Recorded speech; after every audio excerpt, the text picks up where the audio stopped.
ప్రార్థన చేసుకుని ఈ రాత్రికాలపు కుటుంబ ప్రార్థనలో మనందరం ముందుకు వెళ్దాం.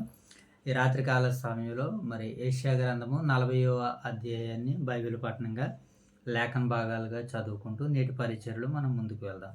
మోషేబాబు ప్రార్థనతో ఈ రాత్రికాలపు కుటుంబ ప్రార్థన మనం ప్రారంభించుకుందాం. ప్రార్థన. మహాగణమైన మహోన్నతుడ, మా ప్రియ పరలోకపు తండ్రి, నీ ఘనమైన ఉన్నతమైన శ్రేష్టమైన నామానికి వేలాది వందనాలు స్తోత్రాలు చెల్లించుకుంటుంది. ఈ రాత్రికాల సమయంలో వేగురుని తండ్రి మీ సన్నిధి భాగ్యాన్ని అనుగ్రహించినందుకు మీకు ఎంతో వందనాలు స్తోత్రాలు చెల్లించుకుంటుంది. ఈ రాత్రికాల సమయంలో ఇదిగొంతండి యెషయాగ్రంథం తండ్రి 40 అధ్యాయం చదువుతున్నాము. మాకు తెలియని జ్ఞానాన్ని ప్రసిద్ధమని వేడుకున్నాం తండ్రి. ఇదిగొంతండి ఈ రాత్రికాల సమయంలో తండ్రి ఇదిగొంతండి యెషయాగ్రంథం 40 అధ్యాయం చదువుతున్నాము. మాకు తెలియని జ్ఞానాన్ని ప్రసిద్ధమని వేడుకున్నాం తండ్రి. చిన్న ప్రార్థనలు తప్పు పొరపాటున సమితమని వేడుకుంటూ యేసుక్రీస్తు నామములో అడిగి వేడుకున్నాం మా ప్రియ పరలోకపు తండ్రి. ఆమేన్. ఆమేన్. జై తల్లి ప్రార్థన. ప్రార్థన మహోన్నత నీ ఘనమైన ఉన్నతమైన నామకి వేలాది వందనాలు సోదరులు చేసుకున్నాం తండ్రి. రాత్రికాల సమయంలో వేగురమైతే నీ పాసల్లో కొడుకులు చేసిన కాముకున్న తండ్రి. ఈ రాత్రికాల సమయంలో తండ్రి వేగురమైతే మీరు ఎక్కడ చదువుకుని బాగా నేర్చుకుని అంతమన్న తండ్రి. యెషయాగ్రంథం తండ్రి 40 అధ్యాయం చదువుతున్నారు. ఆ సందర్భాల్లో నేర్చుకుని తండ్రి. ఈ రాత్రికాల సమయంలో తండ్రి లైవ్ మీ బిడ్డలందరినీ తీర్చి వాళ్ళకి ఆయన వారికి ఎంత దయచేయండి తండ్రి. ఈ చిన్న పాదంతో పొరవంటే మీ ప్రార్థన యేసుక్రీస్తునామములో అడుగుతాను ప్రార్థన. ఆమేన్. ప్రార్థన చేసుకుందాం. మహాగణుడైన తండ్రి, మహోన్నతుడైన దేవ, మీకు వందనాలు తండ్రి. ఈ రాత్రికాల సమయంలో యెషయా గ్రంథము 40వ అధ్యాయాన్ని చదవడానికి నేర్చుకోవడానికి సిద్ధపడుతుండగా మీ యొక్క ఆత్మ సహాయాన్ని మాకు అనుగ్రహించండి. ప్రార్థించిన ఇరువురు బిడ్డలను దీవించండి. అలా ఈ రాత్రికాల సమయంలో మీరు మమ్మల్ని ప్రేమించి ఇచ్చినటువంటి స్థానిక సంఘాలని జ్ఞాపకం చేసుకున్నాం తండ్రి. ఓదూరు వైఎస్ఆర్ నగర్లో ఉన్నటువంటి సంఘాన్ని, సంఘ బిడ్డలందరినీ, వారు నేను ఉదయం నుంచి రాత్రి వరకు సాయంత్రం వరకు కష్టపడినటువంటి నీ బిడ్డలందరినీ జ్ఞాపకం చేసుకున్నాం ప్రభు. ఇంకా కష్టపడుతూ కుటుంబాలకి రావడానికి సిద్ధపడుతున్న బిడ్డలందరూ క్షేమాన్ని, మంచి ప్రయాణాన్ని దయచేయండి తండ్రి. ప్రభు, ప్రతి ఒక్కరూ నాయన మీకు భయపడి లోబడి తండ్రి మీ అందుండి ఆనందించి సంతోషించే భాగ్యాన్ని దయచేయండి. మరి యొక్క సమయంలో మా యొక్క ప్రియులు దైవ సేవకుల కుటుంబాలను, అలాగే పరిచారకుల కుటుంబాలను, పెద్దల కుటుంబాలను, యువ దైవ సేవకుల కుటుంబాలను జ్ఞాపకం చేసుకున్న ప్రభు, ప్రతి ఒక్కరిని దీవించి ఆశీర్వదించి కాచి కాపాడమని తండ్రి. రాత్రికాల సమయంలో నాయన జరుగుతున్న యొక్క పరిచర్య మీకు మహిమకరంగా, మాకు దేవునికరంగా, ఆశీర్వాదకరంగా మీరు జరిగించమని, నడిపించమని మా రక్షకుడైన యేసుక్రీస్తు వారి నామములో ఈ ప్రార్థన మీకు సమర్పిస్తున్నాం తండ్రి. ఆమేన్. రైట్, మంచిదినైనా మరి యొక్క సమయంలో యెషయా గ్రంథము 40వ అధ్యాయాన్ని మరి బైబిల్ పఠనంగా లేఖన భాగాలను చదువుకుంటూ నేటి పరిచర్యలో మనందరం ముందుకు వెళ్ళిపోదాం. ఇక్కడ యెషయా గ్రంథము 40 అధ్యాయం మొదటి నుంచి చదువుకుందాం. మీ దేవుడైన యెహోవా సెలవిచ్చిన మాట ఏదనగా, మీ యెహోవా మాట ఇచ్చినదేమనగా, మీ దేవుడైన యెహోవా మీ దేవుడైన యెహోవా లేదా అంటే మీ దేవుడు సెలవిచ్చిన మాట ఏదనగా, మీ దేవుడు సెలవిచ్చిన మాట ఏమనగా, నా జనులను ఓదార్చుడి ఓదార్చుడి, నా మనుషులను ఓదార్చుడి ఓదార్చుడి, యెరూషలేముతో ప్రేమగా మాటలాడుడి, యెరూషలేముతో ప్రేమగా మాట్లాడుడి. ఆమె యుద్ధ కాలము సమాప్తమాయెను, ఆమె యుద్ధకాలం సమాప్తమాయెను, ఆమె దోషారోపణము తీర్చబడెను, ఆమె దోషారోపణం తీర్చబడెను, ఆమె దోష రుణము తీర్చబడెను, ఆమె దోషరుణం తీర్చబడెను. యెహోవా చేతి వలన, యెహోవా చేతి వలన ఆమె తన సమస్త పాపముల నిమిత్తము ఆమె తమ సమస్త పాప నిమిత్తము రెండింతలు పొందెను, రెండింతలు పొందెను. సమాచారం ఆమెకు ప్రకటించుడి, సమాచారం వారికి ప్రకటించుడి, ఆలకించుడి, ఆలకించుడి. అడవిలో ఒకడు ప్రకటించుచున్నాడు, అడవిలో ఒకడు ప్రకటించుచున్నాడు. ఎట్లనగా ఎట్లనగా అరణ్యములో అరణ్యంలో యెహోవాకు మార్గము సిద్ధపరచుడి, యెహోవాకు మార్గం సిద్ధపరచుడి, ఎడారిలో మా దేవుని రాజ్య మార్గము సరళము చేయుడి, ఎడారిలో మా దేవుని మార్గం సరళం చేయుడి. ప్రతి లోయయు ఎత్తి చేయబడును, ప్రతి లోయ ఎత్తి చేయబడెను, ప్రతి పర్వతమును, ప్రతి పర్వతమును, ప్రతి కొండను ప్రతి కొండను అణచవలెను, అణచవలెను. వంకరవి చక్కరగాను, వంకరవి చక్కరగాను, కరుకైనవి సమముగా ఉండును, కొరికైన సమరుగా ఉండును. యెహోవా మహిమ బయలుపరచబడును, యెహోవా మహిమ బయలుపరచబడును. ఒకడును తప్పకుండా ఒకడును తప్పకుండా సర్వ శరీరులు సర్వ శరీరులు దానిని చూసెదరు. దానిని చూసెదరు. యెహోవా ఎలాగున సెలవిచ్చుచున్నాడు. ఎలాగున సెలవిచ్చుచున్నాడు. ఎలాగున జరుగునని యెహోవా సెలవిచ్చి ఉన్నాడు. యెహోవా సెలవిచ్చుచున్నాడు. ఆలకించుడి, ఆలకించుడి. ప్రకటించమని ఒకడు ఆజ్ఞ ఇచ్చుచున్నాడు. ప్రకటించమని ఒకడు ఆజ్ఞ ఇచ్చుచున్నాడు. నేనేమి ప్రకటింతునని మరొకడు అడుగుచున్నాడు. నేనేమి ప్రకటించిన మరొకడు అడుగుచున్నాడు. సర్వ శరీరులు గడ్డి అయి ఉన్నారు. సర్వ శరీరులు గడ్డియే ఉన్నాడు. వారందమంతయు అడవి పువ్వు వలె ఉన్నది. వారందమంది అడవి పువ్వు వలె ఉన్నది. యెహోవా తన స్వాస్యము దాని మీద ఊదగా యెహోవా శ్వాసము దాని మీద ఊదగా గడ్డి ఎండును దాని పువ్వు రాలును. గడ్డి ఎండును దాని పువ్వు రాలెను. నిశ్చయముగా జనులు గడ్డి వంటి వారే. నిశ్చయముగా జనులు గడ్డి వారే. గడ్డి ఎండును దాని పువ్వు వాడును. గడ్డి ఎండును దాని పువ్వు వాడెను. మన దేవుని వాక్యము నిత్యము నిలుచును. మన దేవుని వాక్యం నిత్యము నిలుచును. సియోను సియోను సువార్త ప్రకటించుచున్నదానా, సువార్త ప్రకటించుచున్నదానా, ఉన్నత పర్వతములు ఎక్కుము. ఉన్నత పరములు ఎక్కుము. యెరూషలేమా యెరూషలేమా సువార్త ప్రకటించుచున్నదానా, సువార్త ప్రకటించున్నదానా, బలముగా ప్రకటించుము. బలముగా ప్రకటించుము. భయపడక ప్రకటింపు. భయపడక ప్రకటింపుము. ఇదిగో మీ దేవుడు ఇదిగో మీ దేవుడు అని యోధా పట్టణములకు అని యూదా పట్టణములకు ప్రకటించుదుము. ప్రకటించెదము. ఇదిగో తన బాహువే ఇదిగో తన బాహువే తన పక్షమును ఏలుచుండగా తన పక్షమును ఏలుచుండగా ప్రభువుకు యెహోవా ప్రభువుకు యెహోవా తానే శక్తిమంతుడై వచ్చును. తానే శక్తిమంతుడై వచ్చెను. ఆయన ఇచ్చు బహుమానమే ఆయన యుద్ధం ఉన్నది. ఆయన ఇచ్చు బహుమానం దాని యొద్ద ఉన్నవి. ఆయన చేయగా ఆయన చెయ్యగా ప్రతీకారము ఆయనకు ముందుగా నడుచుచున్నది. ఆయనకు ముందుగా నడుచుచున్నది. గొర్రెల కాపరి వలె ఆయన తన మందను మేపును. ఆయన తన మందను మేపును. తన బాహుతో గొర్రె పిల్లలను కూర్చి తన బాహుతో గొర్రె పిల్లలను కూర్చి రొమ్మును ఆనించుకుని మోయును. రొమ్మును ఆరించుకుని మోయును. పాలిచ్చు వాటిని ఆయన మెల్లగా నడిపించును. పాలిచ్చు వాటిని ఆయన మెల్లగా నడుచును. 12వ వచనం చదువుకుందాం. తన పుడిసిలలో జలములు కొలిచిన వాడెవడు, జలములు కొలిచిన వాడెవడు, జానతో ఆకాశములో కొల చూసిన వాడెవడు, జానతో ఆకాశములు కొల చూసిన వాడెవడు, భూమిలోని మన్ను భూమిలోని మన్ను కొలపాత్రలో ఉంచిన వాడెవడు, కొలపాత్రలో ఉంచిన వాడెవడు, త్రాసులో పర్వతములను తూచిన వాడెవడు, త్రాసులో పర్వతములు తూచిన వాడెవడు, తూనిక చేత కొండలను తూచిన వాడెవడు, తూనిక చేత కొండలు తోచిన వాడెవడు, యెహోవా ఆత్మకు నేర్పరి ఎవడు, యెహోవా ఆత్మకు నేర్పడి ఎవడు, ఆయనకు మంత్రి అయి ఆయనకు బోధించువాడెవడు, ఆయన బోధించు వాడెవడు, ఎవని యొద్ద ఆయన ఆలోచన అడిగిను, ఎవని యొద్ద ఆయన ఆలోచన అడిగిను, ఆయనకు వివేకము కలగజేసిన వాడెవడు, ఆయనకి వివేకం కలగజేసిన వాడెవడు, న్యాయమును గూర్చియు న్యాయమును గూర్చియు ఆయన నేర్పిన వాడెవడు, ఆయన నేర్పిన వాడెవడు,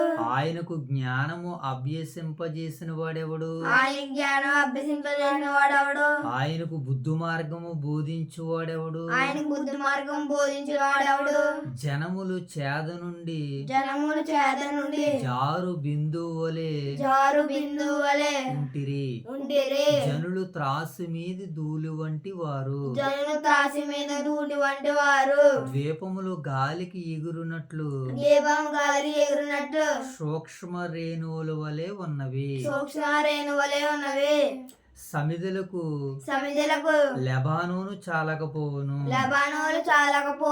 దహన బలికి దాని పశువులు చాలవు, ఆయన దృష్టికి సమస్త జనములు లేనట్టుగానే ఉండును, ఆయన దృష్టికి అవి ఆశాభావముగాను శూన్యముగాను ఎంచబడును.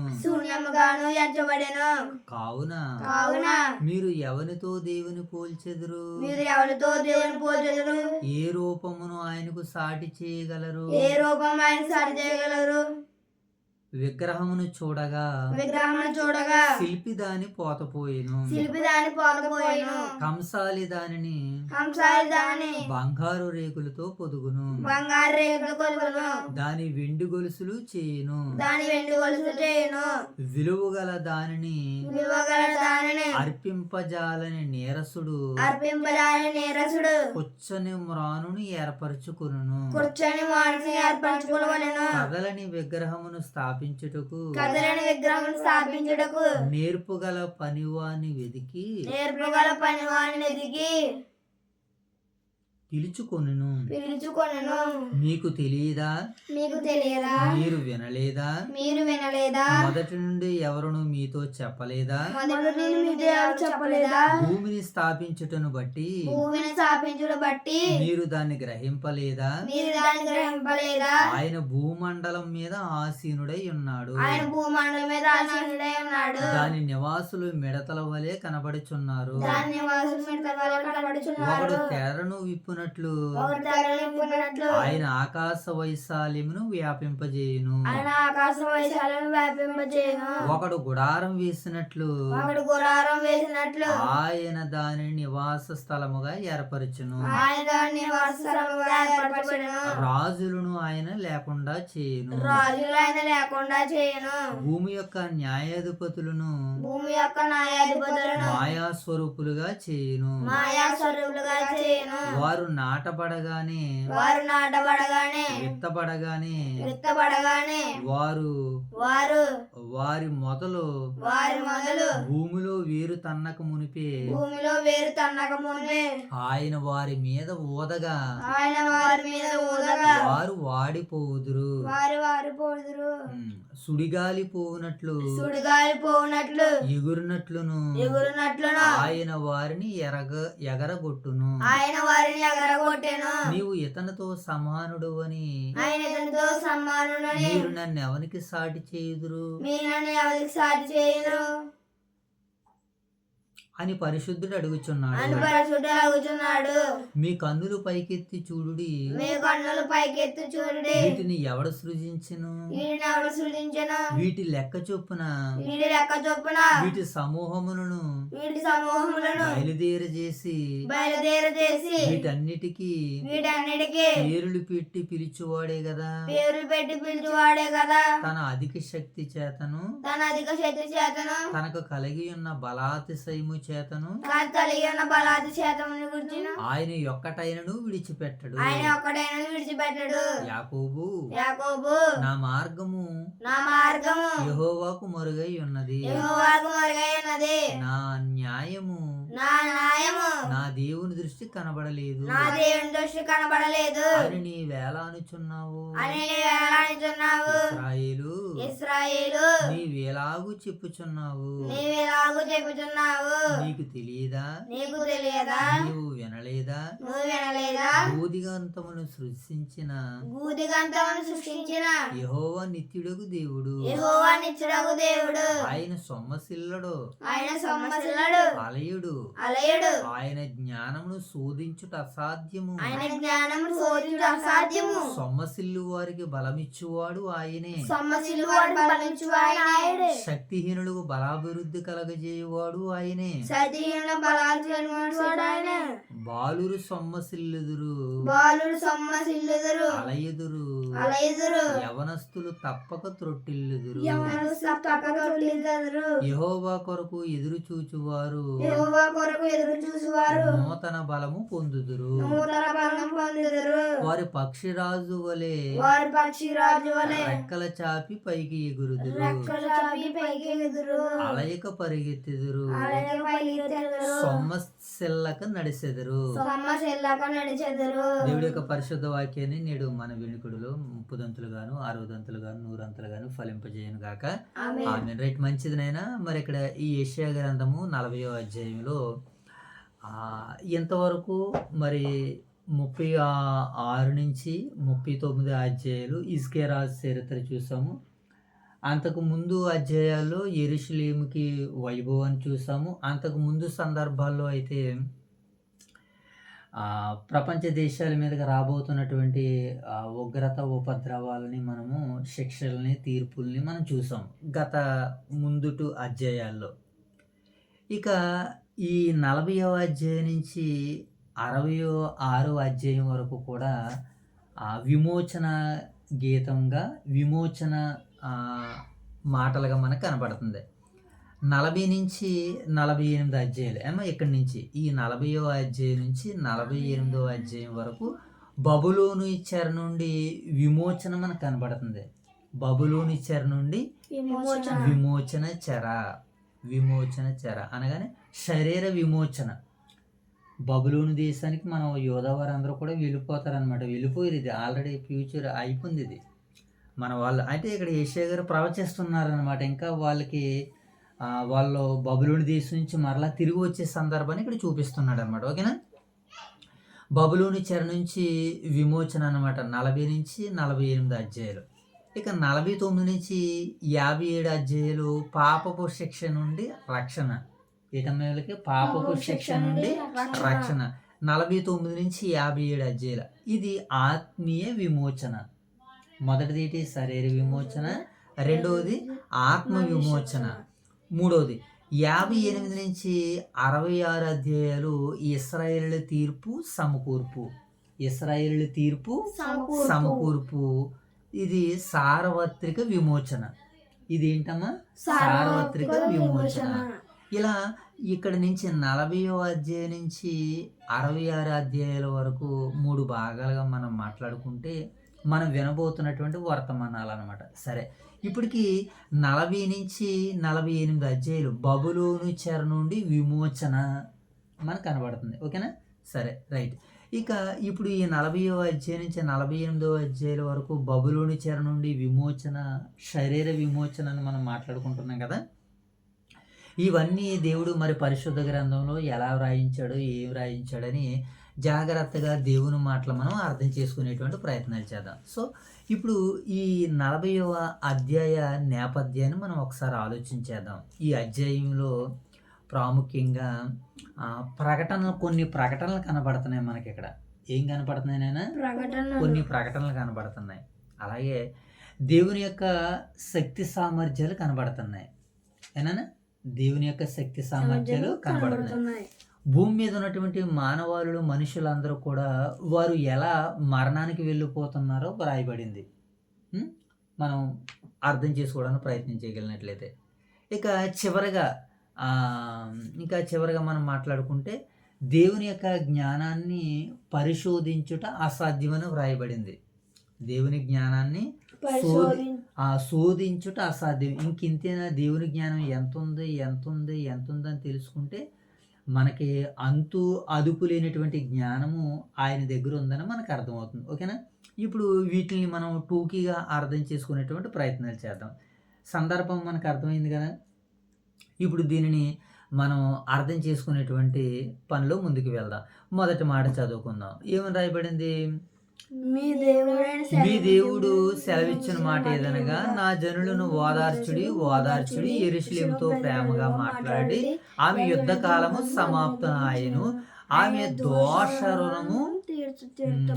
దోష రుణం ఏమైందట? తీర్చబడిందంటే దోషానికి కూడా రుణము, అలాగే మన పాపానికి కూడా రుణం వెల ఇచ్చి మనల్ని యేసుక్రీస్తు వారు కొన్నాడని మనకు కనబడుతుంది కదా. ఇక్కడ దోష నివారణకి కూడా ఏం జరిగిందట? ఆమె దోష రుణము తీర్చబడును. అంటే ఇంకెక్కడతో అయిపోయింది అని బబులోను చెర నుంచి యూదులు రాబోతున్నటువంటి భవిష్యత్తు వర్తమానంలో ఇక్కడ ఈ మాట మనకు కనబడుతుంది. ఇంకా అంటున్నాడు కిందకు ఒకడు మనం చూస్తే 3వ వచనంలో ఇక్కడ ఒక ప్రకటన కనబడుతుంది. మనం ఆలకించుడి, అడవిలో ఒకడు ప్రకటించుచున్నాడు. ఎక్కడట? మనకి నూతన నిబంధన గ్రంథంలో అడవిలో ఒక ఆయన ప్రకటిస్తాడు. అడవిలో కాదు, అరణ్యములో. ఒకసారి అక్కడికి వెళ్దామా ఎవరైనా? అరణ్యములో ప్రకటన చేసే ఒక ఆయన కనబడతారు. కాదు, గుర్తులేదు. ఆయన ఆహారం వేరుగా ఉంటుంది అనమాట. అడవి తేనె, మిడతలు, అడవి మిడతలో ఆహారం తింటాడు ఆయన, అరణ్యంలో జీవిస్తాడు ఆయన. మత్తయి సువార్త 3వ అధ్యాయం చదువుదాం ఒకసారి.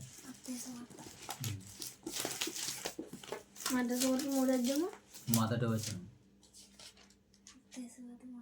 ఆ దినముల యందు బాప్తిస్మిచ్చి యోహాను పరలోక రాజ్యం సమీపించదని మారు మనసు పొందుడని చెబుచు యోదయ అరణ్యములో ప్రకటించుండును. ప్రభు మార్గము సిద్ధపరచుడి, ఆయన త్రోవలు సరళం చేయడి అని అరణ్యములో కేకవేయు ఒకని శబ్దమని ప్రవక్త అయిన యెషయా ద్వారా చెప్పబడిన వాడు ఇతడే. ఇప్పుడు ప్రవక్త అయిన యెషయా ఏం చెబుతున్నాడు ఇక్కడ చూడండి, 3వ వచనం. ఆలకించిడి, అడవిలో ఒకడు ప్రకటించుచున్నాడు. ఎక్కడ? అడవిలో ప్రకటించున్నాడు. అడవిలో అరణ్యంలో ప్రకటించేది ఎవరు అక్కడ? మత్తయి సువార్తలోని అది బాప్తిస్మిచ్చి యోహాను గారు అనమాట. అంటే ఇక్కడ ప్రకటన చేస్తుంది ఎవరనంటే యెషయా గారు ప్రవచిస్తున్నారు. ఆ ప్రవచనం బాప్తిస్మిచ్చి యోహాను గారు నెరవేరుస్తున్నాడు. ఇప్పుడు పరిశుద్ధ గ్రంథంలో ఉన్నటువంటి లేఖనాలన్నీ కూడా దేవుని పిల్లలుగా మనం అందరం కూడా ఏం చేయాలంటే వాటిని మనం కూడా నెరవేర్చాలి. ఓకేనా? ఇక్కడ మనం ప్రకటన కనబడుతుంది అనుకుంటున్నాం కదా.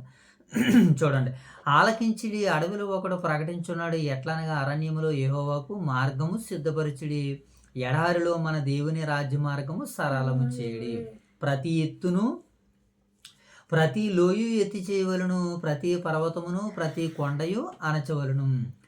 వంకరవి చక్కగాను కరికైనవి సమముగాను ఉండవలను. ఇంకా 6వ వచనం కూడా చూద్దాం. ఆలకించుడి, ప్రకటించమని ఒకడు ఆజ్ఞ ఇచ్చుచున్నాడు, నేను ఏమీ ప్రకటించునని మరొకడు అడుగుచున్నాడు. ఇప్పుడు ఈ సందర్భాలను బట్టి మనం ఆలోచన చేస్తున్నప్పుడు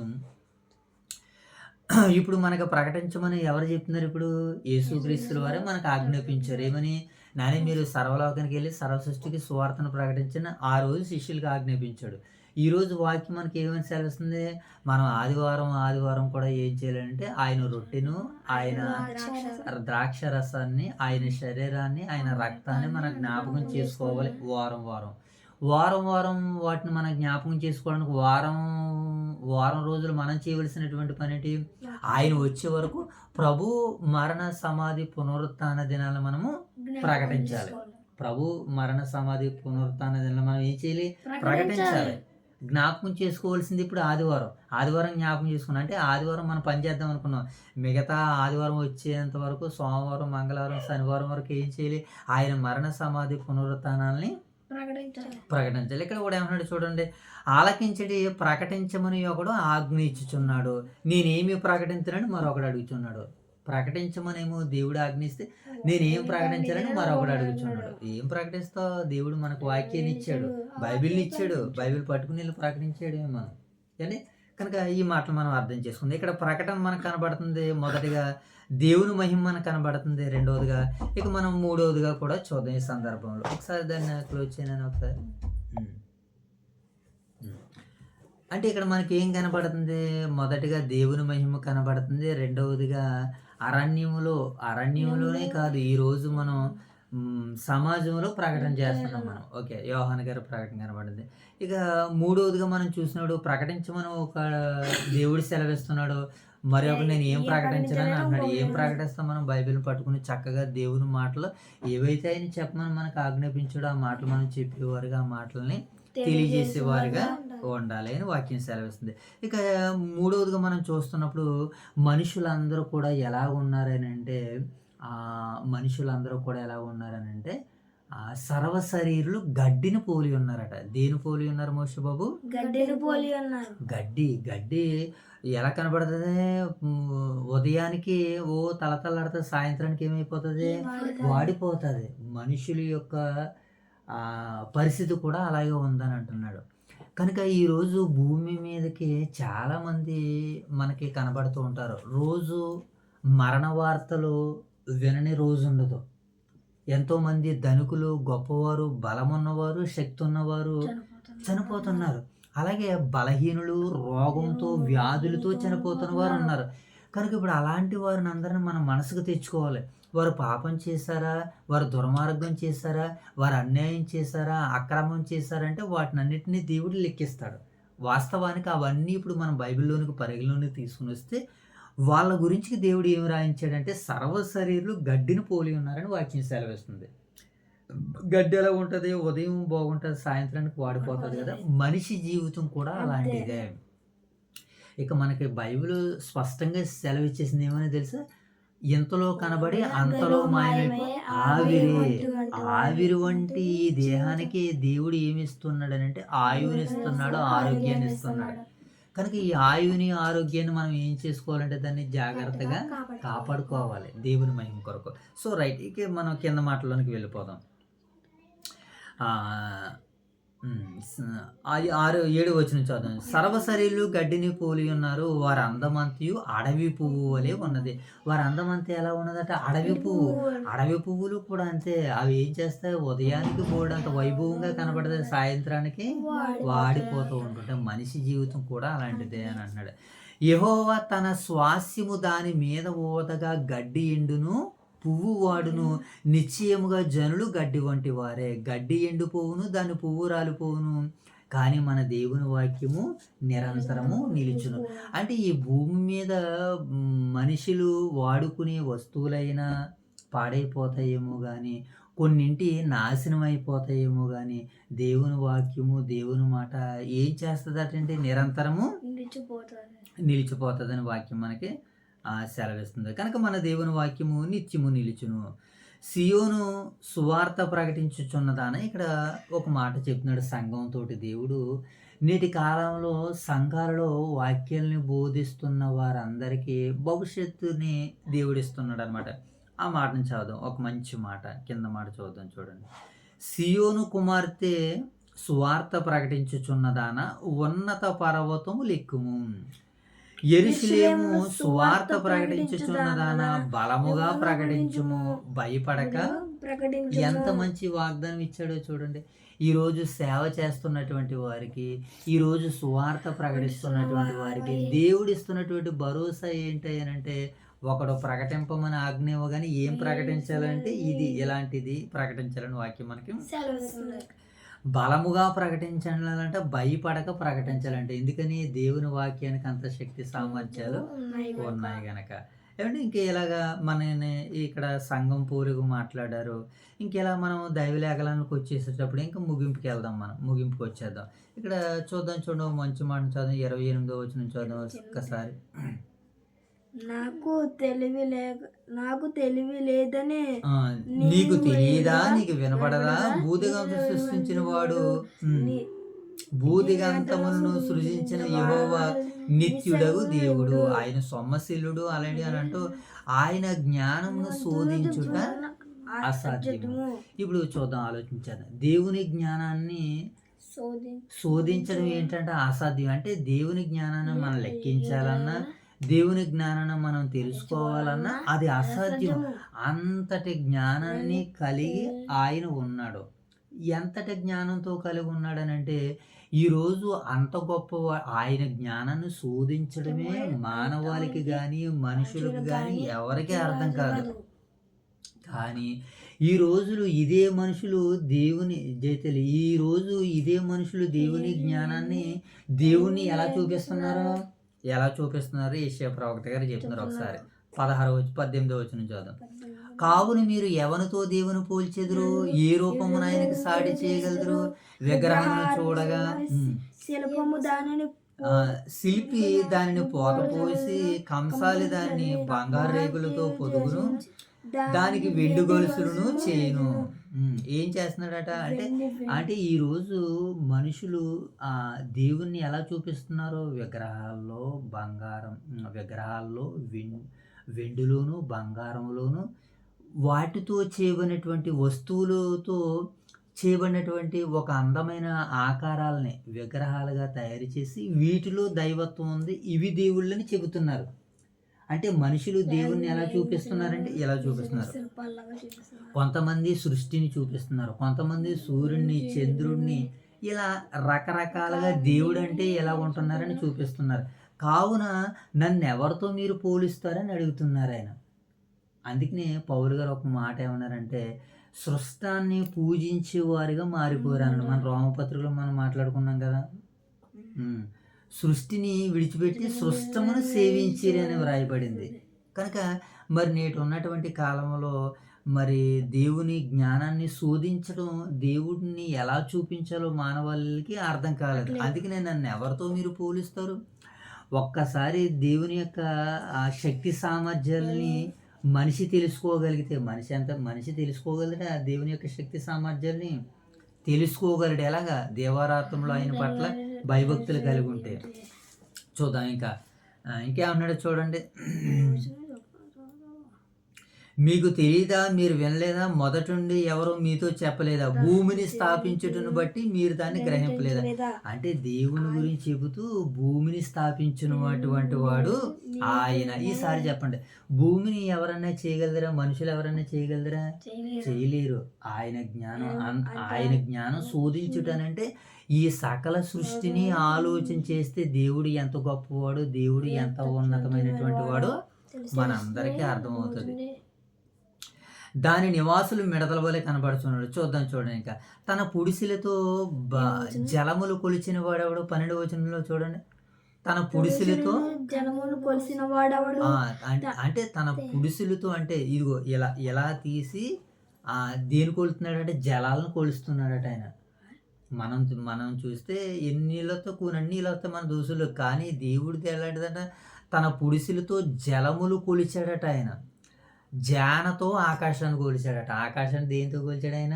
జానతోటి. అది అంటే దేవుని ఏమండి, ఆయన జ్ఞానాన్ని శోధించాలంటే, ఆయన జ్ఞానాన్ని తెలుసుకోవాలంటే మనుషుడు తన మేధస్సుకి పదును పెట్టాలి.